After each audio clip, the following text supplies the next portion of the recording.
everyone, and welcome to week one of Amazon Q4 Mastery. Today, we have a god of Amazon selling. His name is John Lawson, and believe me when I tell you that this man has made tens of millions of dollars selling on Amazon and his online merchandise. And he has spoken to over 200,000 people on e-commerce and marketing, and he'll be talking to you now. And he has won Amazon number one best-selling author 3 times in a row as well. There's a lot when it comes to John Lawson, but I think I'm going to stop here. Otherwise, this is going to take the whole video. Yeah. So, hi, John. How are you doing today? I'm doing super fantastic. That's a great intro. I want to meet that guy. Well, you are right here with us. He's been selling on Amazon for over 10 years. So 20. 20 years. There you go. I think it's like you were there at the beginning of the time, right? Yeah, exactly. So you are a god of Amazon then. Yeah, somewhat. I mean, definitely was a beta tester for the FBA platform. So that's a long time ago. And we have John here today to talk to you about everything you need to know about Amazon Q4 and how Amazon Q4 will be a Kickstarter to your business. So, Awesome. John, over to you. He has prepared a very special PPT for you. So let's get started. Let's do this, man. All right. So here's 3 e-commerce secrets that you have to implement as soon as possible if you want to exponentially grow your business today and going forward in the fourth quarter. All right. So that's what we're going to cover. And it's going to go really fast because we got a little bit of time, but it's going to be a lot of fun. Because here's the deal, guys. Seriously, the world just got different. Everything that we thought was one way seemingly kind of went another, thanks to our challenges with COVID right now. It's definitely a different world. But what you don't know maybe is that some of the biggest companies in the world were started during troubled economic times. So look at some of these names right here. I mean, Sports Illustrated, IBM, Procter & Gamble, GM, one of my favorites, MTV. I remember that from the early 80s. Yes, I'm that old. I know, I look great for my age, but that's okay. But MTV, even these companies were started during troubled economic times. Now, just kind of go back just a little bit to 2008, 9, 10. Look at these companies that were started during our last great recession here in the US. You're talking about WhatsApp, Instagram, Groupon, Slack, Square, all the stuff we use today that are multi-million, couple of them billion-dollar companies were started during troubled economic times, our last recession. So like she said, there's a couple of things about me. Here's a couple of few more things just to kind of establish, that I am an expert at what I talk about. So these are some of the things. Yes, I did an American Express commercial. MSN Money called me America's best home business person. I've spoken and dealt with these major brands. If you look at these, you probably know some of them. UPS, FedEx, we all know them. You know what I'm saying? And 2 years ago, I was asked to come to the White House to speak on small business. So there you go. That's why I'm here today to talk to you. So, all right, secret number 1, because I've got about 25 secrets in my book that I call them icebreakers in the book, but I'm going to give you the 3 most important ones for you to understand right now, for you to be able to really, really create something special in this fourth quarter for your business, okay? So secret number 1 is everything changes. No matter what, the only thing that's consistent is change, and especially in the Amazon world, everything changes overnight. Things just change. Suddenly you're ranking number 1, then the next day 5 other people are on your SKU and trying to take the buy box from you. Things just change. The rules change. How you get products in to the warehouse and what they require from you. These things change. So everything changes. But here's the secret. Money never dries up.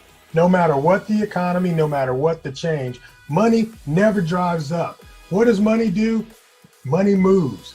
Money moves from one place to another, right? So even in this crazy economy that we've got right now, money moves. The last recession, just look at this. How did Uber get number one? Well, they moved money from the traditional taxi cab services. Money didn't just dry up from the taxi cabs. It moved over to Uber.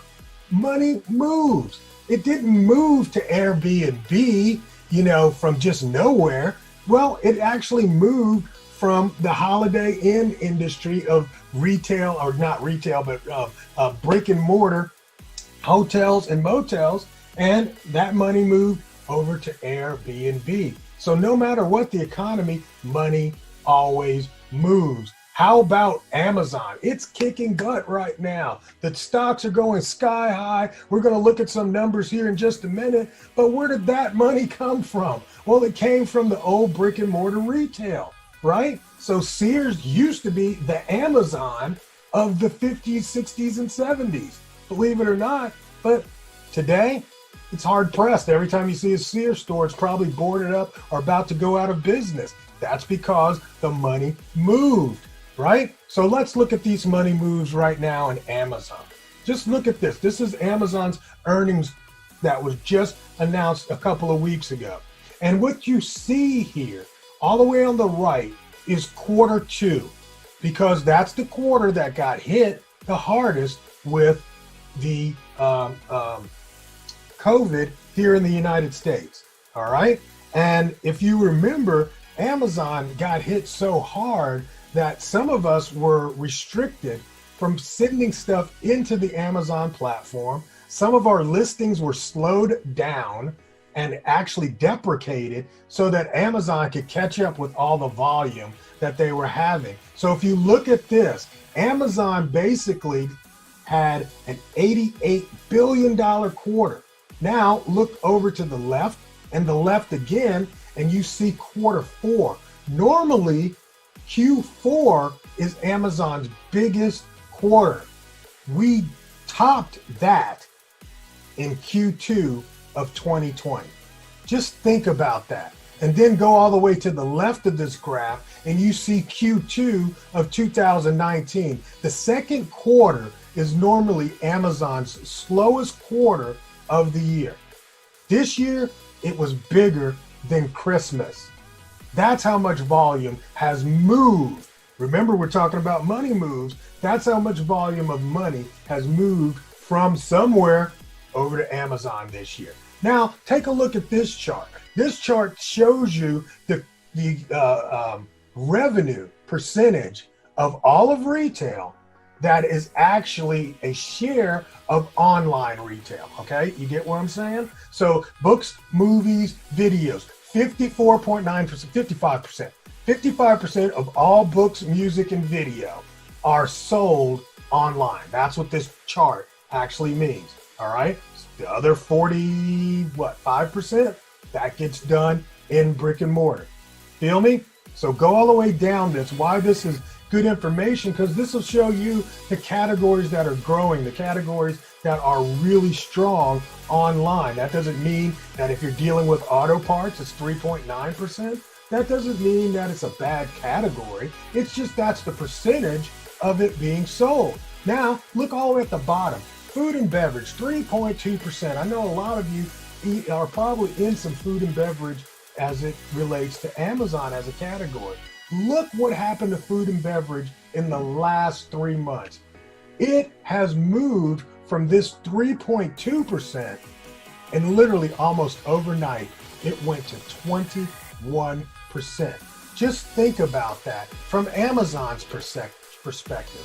If 3% of their sales were food and beverage, all of a sudden, that category 7x'd itself. Nobody knew this was coming. Nobody could prepare for COVID and its repercussions.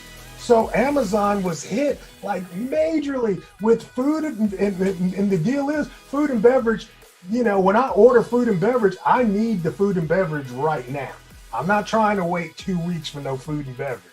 And so that's really what Amazon was dealing with, was this part of their company that was so important to people growing at a massive rate. It's phenomenal. It's an amazing, amazing thing that happened, right? And so that's the first thing you want to know secret wise is money never dries up. It always moves. All right, there you go. That's my first secret. You want to talk between secrets?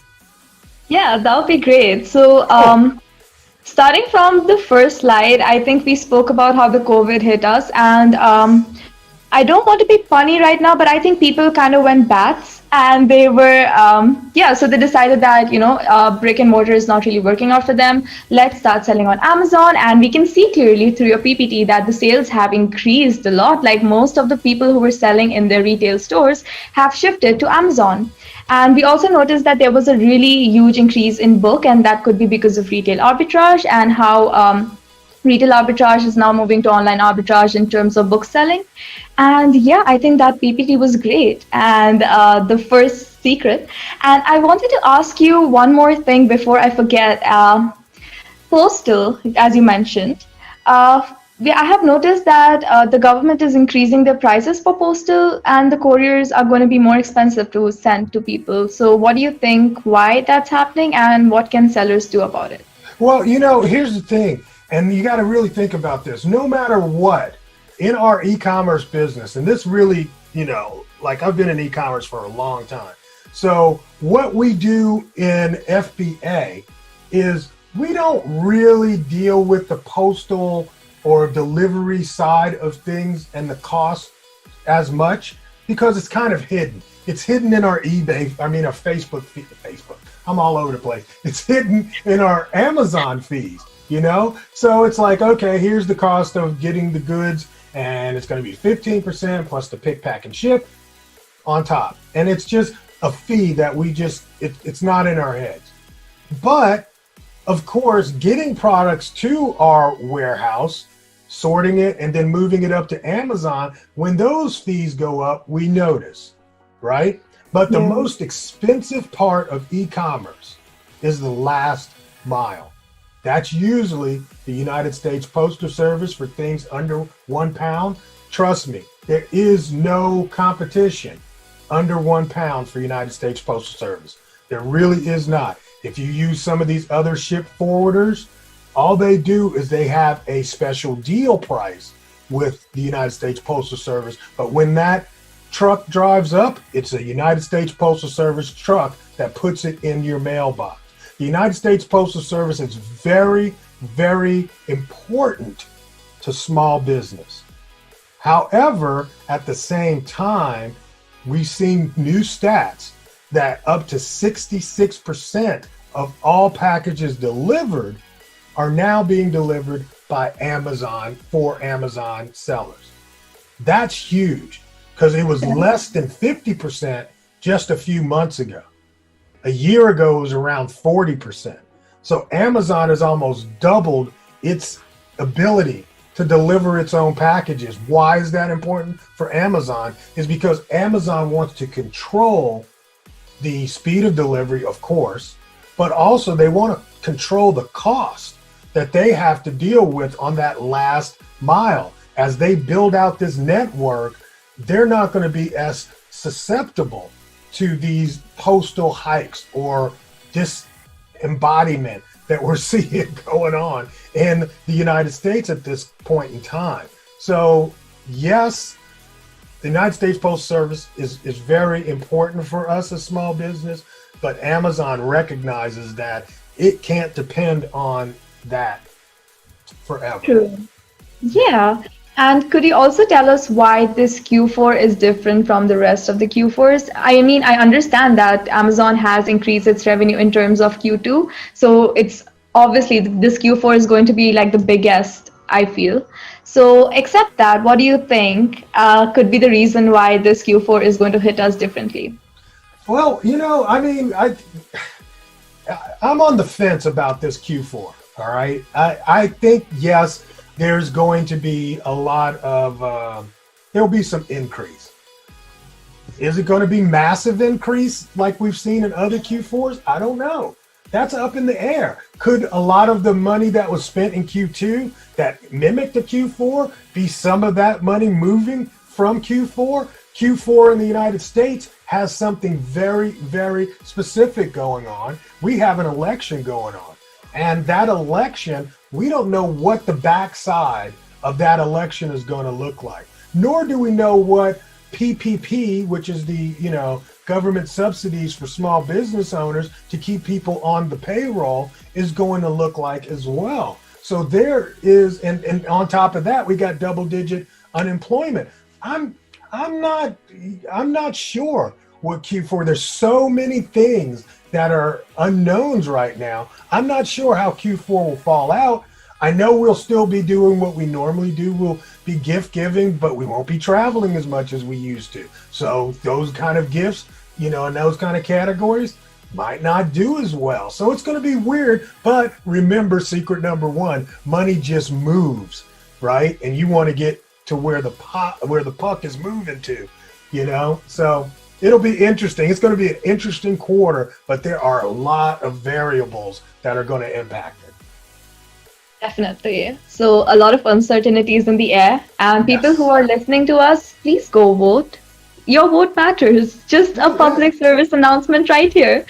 So let's move on to your secret too, John. All right, secret number 2.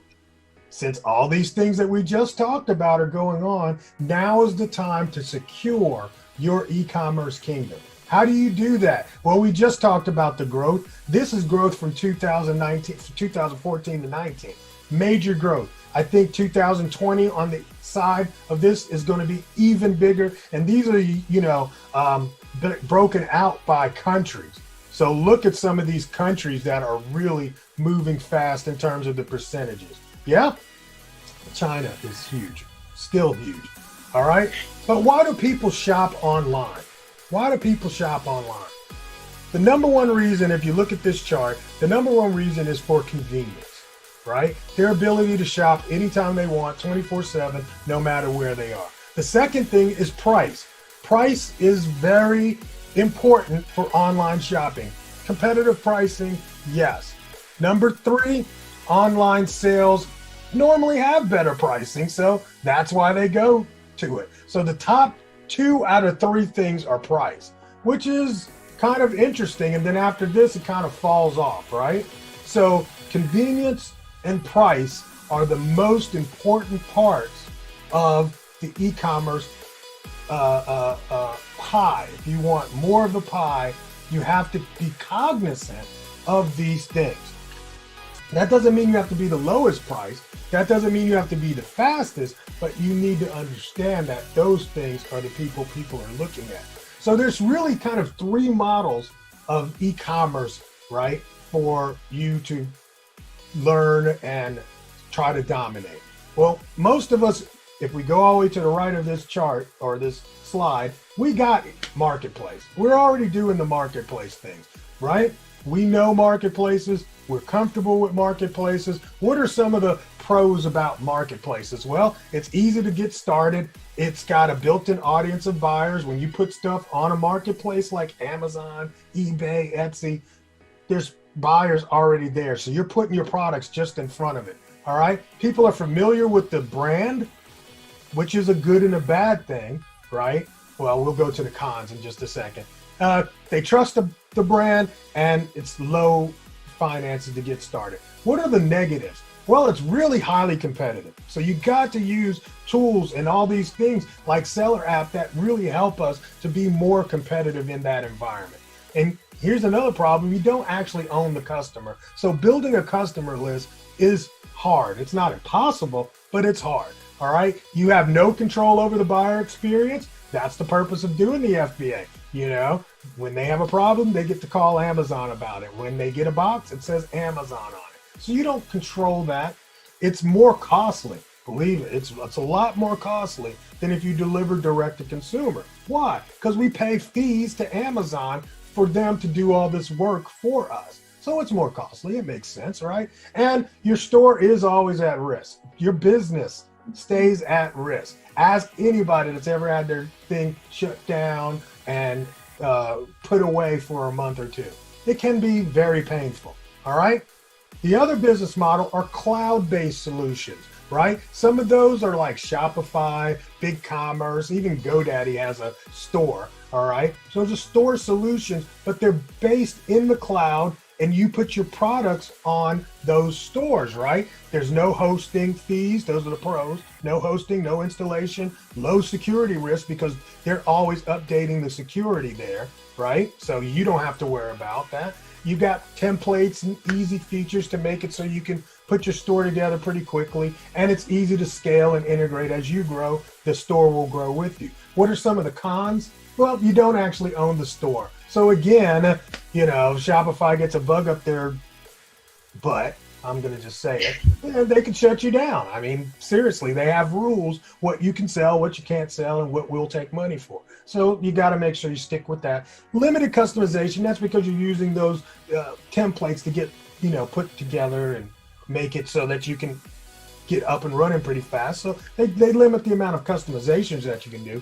It costs more just because it's all inclusive, which is fine. You got the hosting and the store and the payment solution all in one. You might have, some ways to notify customers, all that stuff wrapped together. So that's why the cost might be higher. And one con is that you're relying on support from that vendor, right? So it's like if they don't reply, your store might be offline for a time. Then there's self-hosted stuff. Self-hosted stores are like things like WooCommerce, PrestaShop, Magento. Here's what you don't know. 25% of all online stores are run on WooCommerce. Believe it or not, more than any other, not Shopify. Shopify is just the loudest dog in the pen. It's the one that be going, yap, yap, yap, yap, yap. Right? You just always hear that dog. But honestly, WooCommerce is a silent, dog, but it's the big dog right now. 25% are self-hosted on a WooCommerce platform. All right, what are the pros about that? It's open source, it's flexible, it's free, it's powerful. You can customize the thing any way you want because you got pretty much open source, right? And you own everything other than, of course, the hosting. I mean, somebody else has to host it. But other than that, you pretty much own everything. The cons are you own everything. You're responsible for it all. But I mean, that gives you a lot of savings and cost because you're not paying for all the things you might not need right at the time. So, but of course, it is a little bit harder to set up if you don't know anything. So you might be dependent on having a tech team to put that in place for you. All right. So my question becomes to you, do you have an e-commerce store? I know you have an e-commerce business, but if you don't have a store to go along with your marketplace, I think you're missing a left arm. So get yourself a store. A lot of us have stores just to have brand registry. If you want to be a brand register, the first thing you should do is create a store. So have a store because Amazon's going to ask you, where's your store, right? When you want to actually create your brand and get it registered with Amazon or with the government, they're going to ask you, where are you selling it at? Having an e-commerce store makes it really simple for you to answer that question and point to the store. So here's a bonus for you. If you go to ecomfromscratch.com, I got this little course that will show you how to do this in 1 hour. It'll build you a store from scratch in 1 hour, out of your stuff, step by step, over the shoulder, and it's absolutely free. All right, just all the stuff you need. You'll be like, damn, I can't believe I never had a store. But now it's COVID time. You're a little bit at home more. Take an hour of your time and build a store for yourself. All right, that's secret number 2. Good? Go. Wow. I'm like absorbing so much information right now. And the more you talk, the more excited I get for this Amazon selling experience. And I don't really sell on Amazon yet, but now I'm just like, I mean, this is not that bad. Maybe I should just do it. Well, thank you for secret number 2. And I just had a doubt. For people who are trying to set up their store and they're trying to get brand registered, I have heard that the barcodes really don't work with brand registered accounts. on Amazon. So if you have a barcode, they don't really work. So would you recommend getting a barcode for your business, or like brand register for your business, or would you want to like Okay. uh, mhm, Those are two different things a little bit. So mhm. you don't need, when you have a store and you have your own brand, that's the key, right? When you have a store and your own brand, you can actually get exempted from having to have barcodes.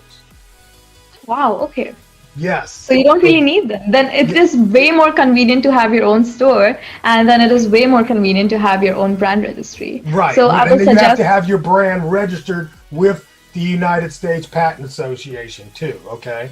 Not a patent, but a trademark. So if you got the trademark, a store, and your own product, those three things are the requirements really that you need to get exempt from. I don't have a UPC on none of my stuff. oh wow, that's very convenient. Yeah, you can And for actually use the Amazon SKUs, ASINs as your product, and you get exempt from it. all right, and for those of you watching right now, if you have any questions, you can comment down below or you can leave it in the live chat because we have a video coming up every day for the rest of the week and we will answer your questions then. Back to you, Absolutely. John. Secret number Fantastic. All three. right. Now, I told you I had 3 secrets. Here's the third secret. Invest time right now in creating videos. Create videos for your Amazon products. Here's the deal, guys. All traffic is not the same. There's 3 types of traffic. There's paid traffic, owned traffic, and earned traffic. I know I read them out of sorts from this slide, but that's because the slide's actually going to do it in the same way I just told it to you. Paid traffic, you get it. We pay traffic for advertising our products on Amazon. That's paid traffic, right? That's simple. You put $1 in, you get $1's worth of advertising. I love paid traffic. Don't ignore paid traffic. Why do I love paid traffic? It's because paid traffic is the only traffic that you can control with a faucet switch. What do I mean by that? Is like if I've got an ad that's working and it's paid ad, I can put more money behind it and turn that faucet on very quickly to full blast. Very quickly, and the results will be more and more sales. That you cannot do with any of the other traffics that I'm going to point out. All right. That's why I love paid advertising. That's why I think it's number 1, but you got to be careful because it can make you broke too. So the same way that it can fill your cup, it can empty your cup. Okay. Yeah. Owned traffic. Yeah. Owned traffic are the people that actually pulled out their credit card and bought from you. Right now, what we talked about on those 3 different models, if they buy it from Amazon, you don't own that customer. Amazon tells you you cannot contact that customer ever. That's what they say, right? That's what they want.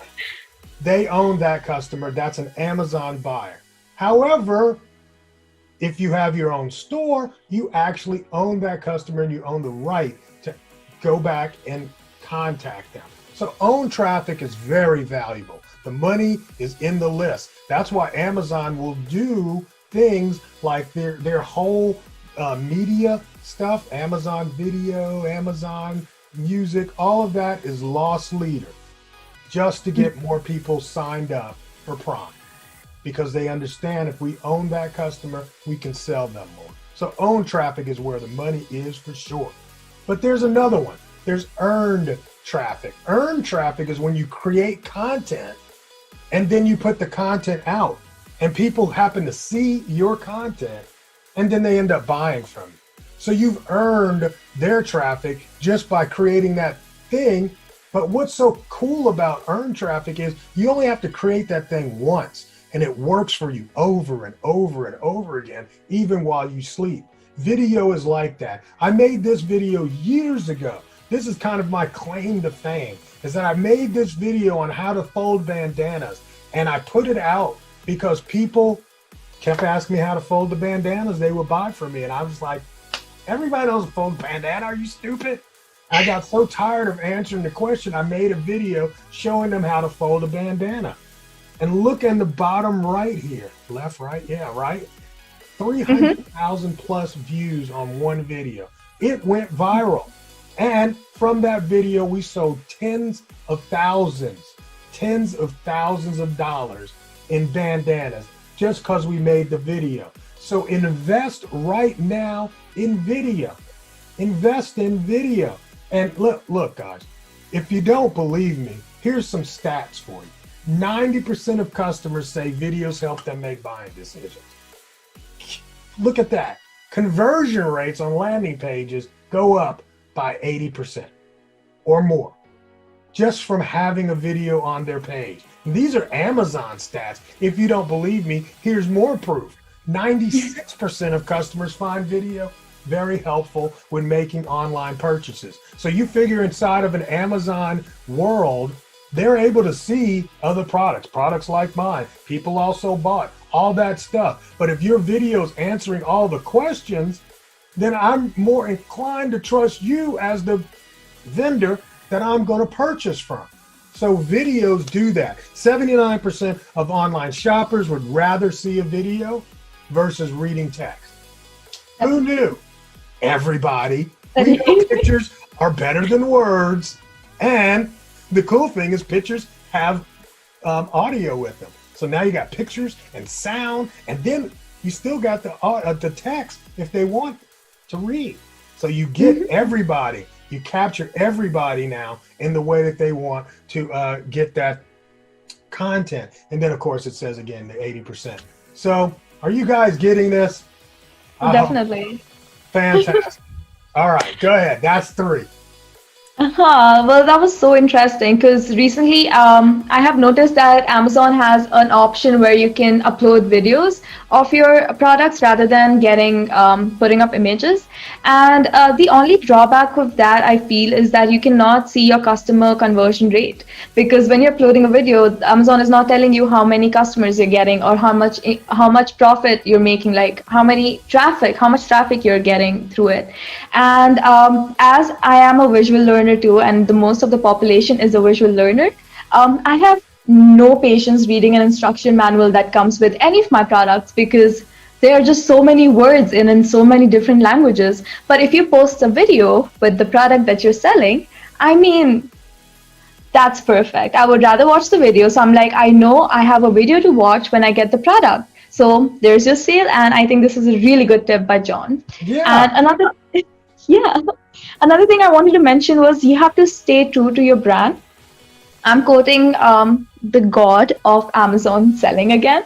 The first thing people can see through is fake. If you're not sticking through your brand and the message that you're promoting, and it's not seen through your products, people will see it, people are not going to buy it. So John, can you please elaborate on that quote of yours?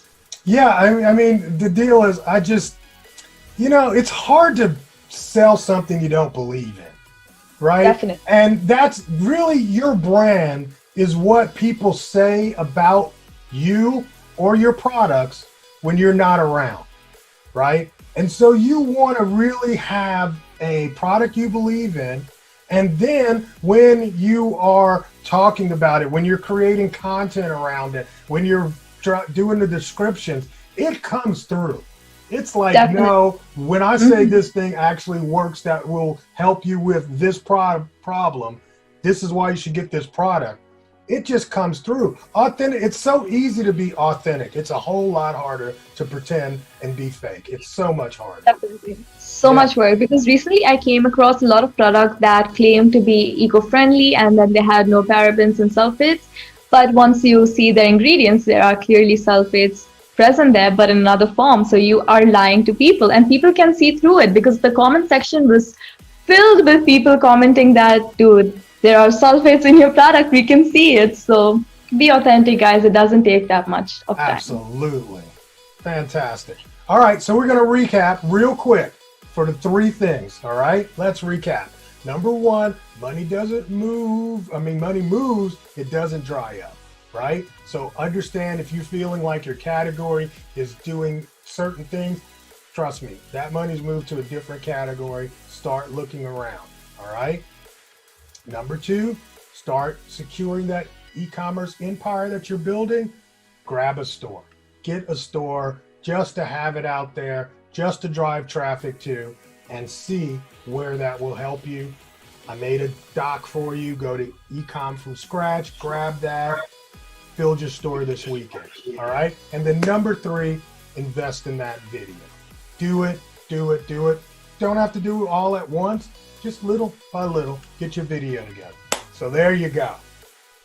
Well, thank you so much, John. I think this was a wonderful session, and I am sure that it's going to help a lot of our listeners.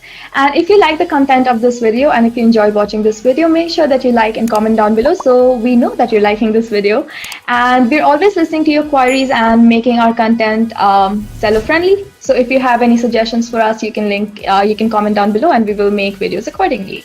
So thank you so much for coming, John. It was such a good session. I learned so much, and I'm sure people watching out there learned a lot.